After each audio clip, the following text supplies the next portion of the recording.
The next question is a British civil servant, David, I think it's O'Donnell. Christianity teaches that sacrifice was necessary for the forgiveness of sins through Jesus Christ.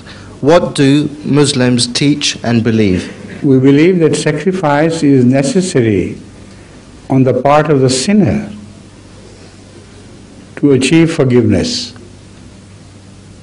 If you sin and somebody else sacrifices for you, that will be illogical for you to accept, to believe even for a minute that your sins will be forgiven. Now there are how many Christians in the world? 1 billion or more. And most of them, unfortunately, in this present distorted age, have become sinners. So you think just a belief in Jesus Christ would transfer all their sins to the shoulders of Jesus Christ? It's just a myth. It's just a tale. It has no substance in it.